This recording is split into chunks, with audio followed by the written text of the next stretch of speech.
Welcome to DVSK lectures. In today's lecture, we are going to discuss about Manipal Academy of Higher Education admissions for the year 2025. So Manipal University and Manipal Academy of Higher Education 2025 admissions గురించి అయితే క్లియర్గా ఈ వీడియోలో discuss చేద్దామండి. So last date phase 1కి extend చేశారు. అదేవిధంగా phase 2 details, fee ఈ ఇయర్ అయితే పెంచారండి, ఆ వివరాలు, మణిపాల్ ఎంట్రన్స్ టెస్ట్ యొక్క డీటెయిల్స్, అదేవిధంగా మణిపాల్లో చేరచ్చా లేదా, ఈవెన్ డిప్లొమా స్టూడెంట్స్ కూడా ఎలిజిబుల్ అండి మణిపాల్ యూనివర్సిటీకి. వివరాలతోటి మనము కంప్లీట్ డీటెయిల్స్ ఈ వీడియోలో డిస్కస్ చేద్దాము. ఎవరైనా మన ఛానల్ కానీ ఫస్ట్ టైం కానీ చూస్తుంటే సబ్స్క్రైబ్ చేసుకోండి. అదేవిధంగా ఈ వీడియోని లైక్ చేసి షేర్ చేయండి, so that some of your friends would get benefited. అదేవిధంగా మీకు గన ఇంజనీరింగ్ అడ్మిషన్స్ గైడెన్స్ గన కావాలి అని అనుకుంటే కౌన్సిలింగ్ గైడెన్స్ మెంబర్షిప్ అయితే తీసుకోవచ్చు అండి. సో దానికోసము DVSK లెక్చర్స్ అనే యాప్ డౌన్లోడ్ చేసుకోండి. ఆ యాప్ యొక్క లింక్ అయితే డిస్క్రిప్షన్లో అవైలబుల్ ఉంది. సో దాంట్లో వన్ ఆఫ్ ద కోర్సెస్లో కానీ రిజిస్టర్ అయితే ఫోన్ కాల్స్ ద్వారా, వాట్సాప్ ద్వారా, అదేవిధంగా లైవ్ సెషన్స్ ద్వారా మీ యొక్క డిఫరెంట్ ర్యాంక్స్ని అనలైజ్ చేసి ఆప్టిమైజ్ చేసి మీకు గైడెన్స్ అయితే ఇవ్వడం జరుగుతుందండి. మీకు IIT, NITస్లో అడ్మిషన్స్ కోసం పెట్టేటువంటి జోసా కౌన్సిలింగ్ కానివ్వండి, లేకపోతే CSAP కౌన్సిలింగ్ కానివ్వండి, లేకపోతే బిట్సాట్ కానివ్వండి, కామెట్కే కానివ్వండి, both Telangana as well as AP set కానివ్వండి, అదేవిధంగా ఆల్ ప్రైవేట్ యూనివర్సిటీస్ కౌన్సిలింగ్ కానివ్వండి, లేకపోతే B కేటగిరీ అడ్మిషన్స్ అని ఉంటాయండి వితౌట్ డొనేషన్. సో ఆ అడ్మిషన్స్ కానివ్వండి, వీటన్నిటికీ కూడా మీకు గైడెన్స్ అనేది ఇవ్వడం జరుగుతుందండి. సో మంచి ర్యాంక్స్ రావడం ఒక ఎత్తు అయితే, మీ యొక్క ర్యాంక్స్ ని ప్రాపర్ గా యూటిలైజ్ చేసుకొని బెస్ట్ అడ్మిషన్ పొందడం అనేది ఇంకొక ఎత్తు అండి. సో దీనికే మీకు ఆప్టిమైజేషన్ అనేది కావాలి. సో బ్రాంచ్ కాలేజ్ ఆప్టిమైజేషన్ కోసం మీరైతే కౌన్సిలింగ్ గైడెన్స్ ఇంట్రెస్ట్ ఉంటే మాత్రం you can register into one of the courses. ఇకనకైనా వివరాల్లోకి వెళ్ళామంటే Manipal academy of hire education అండి, చాలా ఓల్డ్ ఇన్స్టిట్యూషన్. సో చాలా మంచి ఇన్స్టిట్యూషన్ అండి. 2024 NIRF ర్యాంక్ కూడా 4th అండి. సో ర్యాంక్స్ ప్రకారం అయితే ఏ మాత్రం ఆలోచించాల్సిన అవసరం లేదు. సో బిట్స్ పిలాని తర్వాత జనరల్ గా మణిపాల్ అనేది ప్రిఫర్ చేస్తుంటారండి. సో దీని యొక్క QS వరల్డ్ ర్యాంకింగ్స్ తీసుకున్నా కూడా 901 నుంచి 950 వరకు ఉంటుంది. ఈవెన్ ఇన్స్టిట్యూషన్ ఆఫ్ ఎమినెన్స్ కూడా వచ్చింది. Institution of eminence already award అయినటువంటి one of the 3 private universities in India అండి. Manipal academy of hire education లో బీటెక్ కానివ్వండి, బీఫార్మ్ కానివ్వండి, లేకపోతే డిఫరెంట్ ప్రోగ్రామ్స్ లోకి అడ్మిషన్ కోసం మీరు మణిపాల్ ఎంట్రన్స్ టెస్ట్ అని రాయాల్సి ఉంటుందండి. సో ఆ ఎంట్రన్స్ టెస్ట్ యొక్క డీటెయిల్స్ కూడా ఈ వీడియోలో అయితే మనం డిస్కస్ చేద్దామండి. సో నేను ప్రీవియస్ వీడియోస్ లో కూడా చెప్పాను, ఇన్స్టిట్యూషన్ ఆఫ్ ఎమినెన్స్ అనేది ఇండియాలోని ఓన్లీ 20 ఇన్స్టిట్యూషన్స్ ఉంటుందండి. సో 10 వచ్చేకి గవర్నమెంట్ ఇన్స్టిట్యూషన్స్ ఉంటాయండి, ఒక 10 వచ్చేకి ప్రైవేట్ ఇన్స్టిట్యూషన్స్ ఉంటాయి. సో ఈ 10+10 మొత్తం 20 ఇన్స్టిట్యూషన్స్ కి పర్మిషన్ అయితే ఇచ్చారు, అంటే ఇన్స్టిట్యూషన్ ఆఫ్ ఎమినెన్స్ మీకు ఇస్తాము అని. దాంట్లో ఇప్పటి వరకు శాంక్షన్ అయిన ఇన్స్టిట్యూషన్స్ ఓన్లీ 12 అండి. సో దీంట్లో IIS బెంగళూరు కానివ్వండి, లేకపోతే IIT బాంబే కానివ్వండి, IIT ఢిల్లీ కానివ్వండి, అట్టా ఒక 10 అయితే గవర్నమెంట్ ఉన్నాయి. గవర్నమెంట్ లో 8 గవర్నమెంట్ ఇన్స్టిట్యూషన్స్ కి శాంక్షన్ అయిందండి ఆల్రెడీ. అదేవిధంగా ప్రైవేట్ లో కూడా ఒక 10 ఉన్నాయి. ఆ ప్రైవేట్ లో 10 లో ఓన్లీ 4 ప్రైవేట్ ఇన్స్టిట్యూషన్స్ కి మాత్రమే శాంక్షన్ అయిందండి. ఆ 4 ప్రైవేట్ ఇన్స్టిట్యూషన్స్ లో ఒకటి ఇంజనీరింగ్ ప్రోగ్రామ్ అయితే ఆఫర్ చేయదండి. సో అందుకని అది OP జిందాల్ అని, దాంట్లో ఇంజనీరింగ్ ప్రోగ్రామ్ అయితే ఉండదు. So only engineering programme offer చేసేటువంటి 3 ప్రైవేట్ ఇన్స్టిట్యూషన్స్ లో Manipal academy of hire Education అనేది ఒకటండి.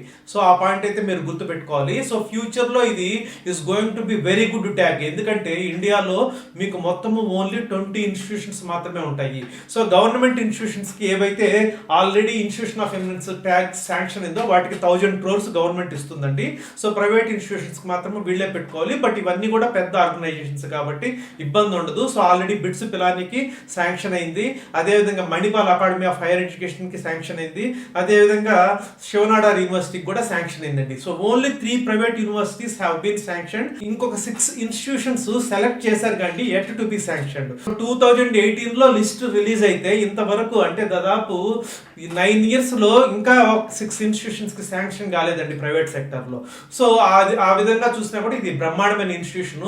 సో ప్లేస్మెంట్స్ గురించి మీరైతే ఆలోచించాల్సిన అవసరం లేదండి, ఎందుకంటే it is very good institution. But ఇక్కడ లాస్ట్ ఇయర్ ప్లేస్మెంట్స్ తీసుకుంటే 57 lakhs per annum highest package అండి. ఇంటర్నేషనల్ హైయెస్ట్ ప్యాకేజ్ తీసుకుంటే 2.19 crore అండి.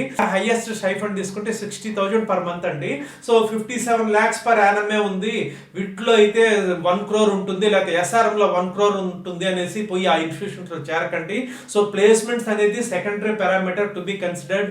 ఆ పాయింట్ గుర్తుపెట్టుకోండి. చాలా మంది మీరు ప్లేస్మెంట్ స్టాటిస్టిక్స్ చూసి పొరపాటు పడుతుంటారు. ప్లేస్మెంట్ స్టాటిస్టిక్స్ ని కూడా చాలా జాగ్రత్తగా అనలైజ్ చేయాలి. సో మీరు అకాడమిక్ కరికులం ఎలా ఉంది, అకాడమిక్స్ ఎలా ఉన్నాయి, ఎడ్యుకేషన్ ఎలా ఉంది, ప్లేస్మెంట్స్ ఎలా ఉన్నాయి, so age of the institution, alumni support, so మొత్తం చాలా పారామీటర్స్ ఉంటాయండి. అవన్నీ కన్సిడర్ చేసి అడ్మిషన్ తీసుకోవాలి. కొంతమంది కొన్ని ఛానల్స్ లో చెప్తూ ఉంటారండి, just highest package 1.3 crore, highest package 1 crore అని. ఆ 1 crore ఒక స్టూడెంట్ కి వస్తుంది, ఒక 7,000 మంది మాత్రము ఆ దరిదాపుల్లో కూడా ఉండరు. సో అట్లా మీరు రాంగ్ డెసిషన్స్ అయితే తీసుకోకండి. సో బ్రాంచ్ ముఖ్యము, అదే విధంగా ఇన్స్టిట్యూషన్ కూడా ముఖ్యము. రెండింటిని ఆప్టిమైజ్ చేసి చాలా జాగ్రత్తగా అయితే డెసిషన్ అయితే తీసుకోవాలండి. సో ఇక మణిపాల్ ఇన్స్టిట్యూషన్ లో అడ్మిషన్ తీసుకోవచ్చా లేదా అని అంటే, మణిపాల్ ఇన్స్టిట్యూషన్ లో ఫీజు అయితే ఎక్కువ ఉంటుందండి. ఫీజు కట్టగలము అని అనుకుంటే మాత్రం మీరు డెఫినెట్ గా అడ్మిషన్ అయితే తీసుకోవచ్చు. కాకపోతే ఇది కొంచెము ఫారిన్ స్టూడెంట్స్ ఉంటారు, సో ఇంటర్నేషనల్ కల్చర్ ఉంటుంది, ఫ్రీ కల్చర్ ఉంటుంది. సో అందుకని మీరు ఆ పాయింట్ ఒకటి గుర్తు పెట్టుకొని మీ అబ్బాయి లేకపోతే మీ అమ్మాయి ఈల్డ్ కాకుండా చెడిపోవడానికి అవకాశం లేదు అని అంటే మాత్రం డెఫినెట్ గా అడ్మిషన్ తీసుకోవచ్చండి. సో ఎందుకంటే మీరు ఫారిన్ యూనివర్సిటీస్కి వెళ్ళినా కూడా కల్చర్ అనేది చాలా డిఫరెంట్ గా ఉంటుంది. అట్లని మనం ఎడ్యుకేషన్ బాగున్నా అవి వదిలేయకూడదు. సో అదేవిధంగా మణిపాల్ కూడా నెక్స్ట్ టు బిట్స్ పిల్లని మనం అయితే ఆప్ట్ చేయొచ్చండి. ఒకవేళ మీరు మీ అబ్బాయి లేకపోతే మీ అమ్మాయి ఈల్డ్ అయ్యే అవకాశం ఉంది అనే కానీ అనుమానం ఉంటే మాత్రం డెసిషన్ చాలా జాగ్రత్తగా తీసుకోండి. Otherwise you can definitely take admission into Manipal academy of hire education అండి. ఇంకొకటి ఏంటంటే ఒక 3 years బ్యాకేనండి, సో ఒక బీటెక్ స్టూడెంట్ హ్యాడ్ 16 పబ్లికేషన్స్ అండి. అది చిన్న విషయం అయితే కాదు. సో చాలా మంది ఒక average are below average private universities లో పెయిడ్ పబ్లికేషన్స్ అయితే ఉంటాయండి వాళ్ళకి. బట్ ఇక్కడ రిప్యూటెడ్ జర్నల్స్ లో పబ్లికేషన్స్ అనేటివి ఒక బీటెక్ స్టూడెంట్ చేయడం అంటే అది చిన్న విషయం అయితే కాదండి. సో రీసెర్చ్ ఓరియంటెడ్ కాబట్టి it is very good institution. ఇక్కడ మీకు ఆలంని గురించి ఆల్రెడీ చాలా మందికి తెలిసి ఉంటుంది. సో సత్య నాదల్లా గారు ఇక్కడే చదివారు, అదేవిధంగా రాజీవ్ సూరి గారు. సో చాలా మంది నోటబుల్ ఆలంని అయితే ఫ్రమ్ మణిపాల్ ఇన్స్టిట్యూషన్ అయితే ఉన్నారండి. సో అదే విధంగా Manipal academy of higher education అని ఒకటి ఉంటుందండి. ఇది ఓల్డ్ ఇన్స్టిట్యూషన్. అదే విధంగా ఇదే మేనేజ్మెంట్ మణిపాల్ యూనివర్సిటీ జైపూర్ లో కానివ్వండి లేకపోతే సిక్కిం లో కానివ్వండి పెట్టారు. సో అది కూడా సేమ్ మేనేజ్మెంట్. బట్ ఇదైతే మీరు కొత్త ఇన్స్టిట్యూషన్, దీని సర్టిఫికేట్ కూడా మణిపాల్ యూనివర్సిటీ జైపూర్ అని వస్తుంది. ఆ పాయింట్ కూడా గమనించండి. So Manipal academy of higher education ఏదైతే ఉందో దాంట్లో మాత్రమే నేను అడ్మిషన్ తీసుకోమని అయితే ప్రస్తుతానికి చెప్తున్నానండి. కన్ఫ్యూజ్ అయ్యి మణిపాల్ యూనివర్సిటీ జైపూర్ కానివ్వండి లేకపోతే Manipal academy of higher education Manipal కానివ్వండి, రెండు ఒకటే అని అయితే అనుకోకండి. So institution of eminence tag ఏదైతే ఉందో అది మనకి Manipal academy of higher education ఉందండి. సో దీంట్లో మనకి 2 క్యాంపస్లు అయితే ఉన్నాయి. ఒకటి వచ్చేసి మణిపాల్లో ఉంది, ఇది ఓల్డ్ క్యాంపస్.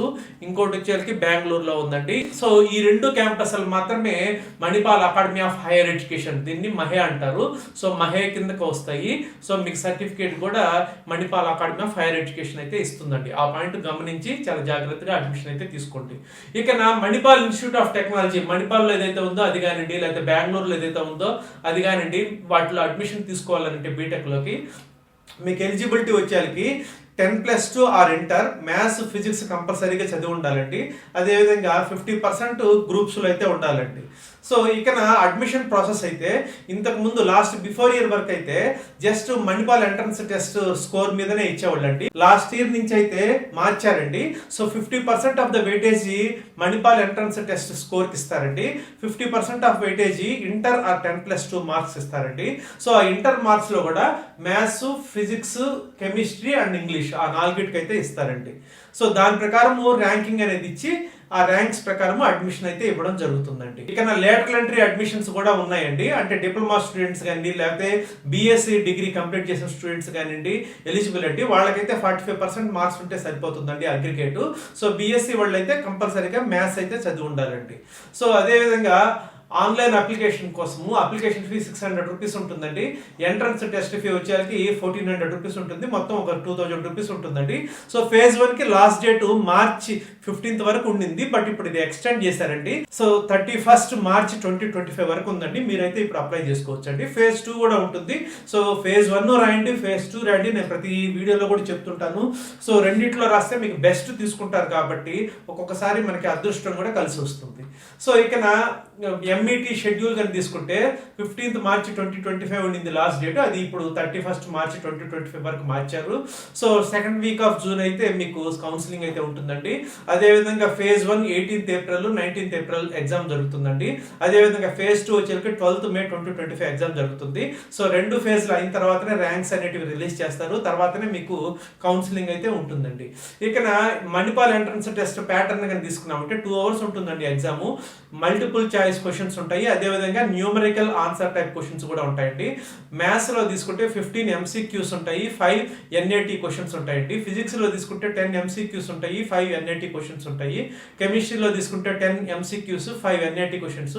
ఇంగ్లీష్ లో 10 MCQs ఉంటాయండి. టోటల్ 240 మార్క్స్ అయితే ఉంటుందండి ఎగ్జామ్. సో ఇక ప్రతి కరెక్ట్ ఆన్సర్ కూడా మీకు 4 మార్క్స్ అయితే వస్తాయండి. ఒకవేళ మీ ఆన్సర్ కనుక రాంగ్ అయితే నెగిటివ్ మార్కింగ్ కూడా ఉంటుంది. సో -1 మార్క్ ఉంటుందండి. ఆ పాయింట్ అయితే గమనించాలి. సో ఇక మణిపాల్ ఇన్స్టిట్యూట్ ఆఫ్ టెక్నాలజీ ఏదైతే మహే కింద వస్తాయో అవి మనకి బెంగళూరులో ఒక క్యాంపస్ ఉందండి, మణిపాల్లో ఒక క్యాంపస్ ఉంది. సో మణిపాల్లో ఉండేది ఓల్డ్ క్యాంపస్ అండి. మణిపాల్లో కన్నా మీకు అడ్మిషన్ రాకపోతే అప్పుడే బెంగళూరు గురించి అయితే ఆలోచించండి. ఇక ఫీజు వివరాలకు వస్తే ఇయర్ అయితే పెంచారండి. సో మణిపాల్లో కానివ్వండి లేదా బెంగళూరులో కానివ్వండి ఉండే 2 క్యాంపస్ల గురించి మనం మాట్లాడుకుంటే బీటెక్ బ్రాంచెస్ వరకు నేను చెప్తున్నానండి. బ్రాంచ్ ని బట్టి ఫీజు అయితే మారుతుంది. సో బీటెక్ ప్రోగ్రామ్ కి 4 years కలిపి మినిమం వచ్చేసరికి 13,74,000 అండి. మాక్సిమం వచ్చేసరికి 22,10,000 అండి. ఇక బ్రాంచ్ వైజ్ గా మీరు కానీ చూసుకున్నారంటే ఇప్పుడు ఏరోనాటికల్ ఇంజనీరింగ్ తీసుకున్నారు అనుకోండి. సో 4 years కలిపి 17,06,000 అవుతుందండి. అదేవిధంగా బయోమెడికల్ ఇంజనీరింగ్ కానివ్వండి, బయోటెక్నాలజీ కానీ తీసుకుంటే 4 years కలిపి 13,74,000 అయితే అవుతుందండి. సో మిగతా బ్రాంచెస్ అన్ని కూడా మీరు చెక్ చేసుకోవచ్చు. సో సిఎస్సి రిలేటెడ్ బ్రాంచెస్ కి జనరల్ గా ఎక్కువ ఉంటుందండి. సో సిఎస్సికి వచ్చేసరికి 22,10,000 అవుతుందండి. సో ఇక్కడ మిగతా బ్రాంచెస్ అన్ని కూడా మీరు అయితే చెక్ చేసుకోవచ్చు. అదేవిధంగా ఎంఐటి బెంగళూరు క్యాంపస్ కి అయితే సిఎస్సి అయితే 22,10,000 అండి. అదేవిధంగా B Tech computer science and engineering with specialisation in artificial intelligence తీసుకుంటే 20,54,000 అవుతుందండి. కొత్తగా ఈ ఇయర్ అయితే పెట్టారు రోబోటిక్స్ అండ్ ఆర్టిఫిషియల్ ఇంటెలిజెన్స్, దానికి 20,54,000 అవుతుందండి. సో మీరు ముందైతే మణిపాల్ క్యాంపస్ ఏదైతే ఓల్డ్ క్యాంపస్ ఉందో దానికి ప్రిఫర్ చేయండి. అది దొరకనప్పుడు మాత్రమే మీరు బెంగళూరు క్యాంపస్ అయితే ఆలోచించండి. సో ఫీజు అయితే ఎక్కువ, కానీ మీకు బ్యాంక్ లోన్స్ కూడా వస్తాయి. సో ఫీజు బేర్ చేయగలము అని అనుకున్నప్పుడు మాత్రము మీరు Manipal academy of higher education గురించి ఆలోచించండి. అదే విధంగా మీకున్న రకరకాల మిగతా ఆప్షన్స్ బట్టి కూడా మీరు డెసిషన్ అయితే తీసుకోవాలండి. అంతేగానండి జస్ట్ మంచి కాలేజ్ కదా అనేసి ఏదో ఒక బ్రాంచ్ చేరడం కరెక్ట్ కాదు. అదే విధంగా మంచి బ్రాంచ్ కదా అనేసి లోయర్ కాలేజెస్ లో చేరడం కూడా కరెక్ట్ కాదు. ఈ రెండింటిని కూడా చాలా జాగ్రత్తగా ఆప్టిమైజ్ చేసి డెసిషన్ అయితే తీసుకోండి. I hope you have understood. Thank you.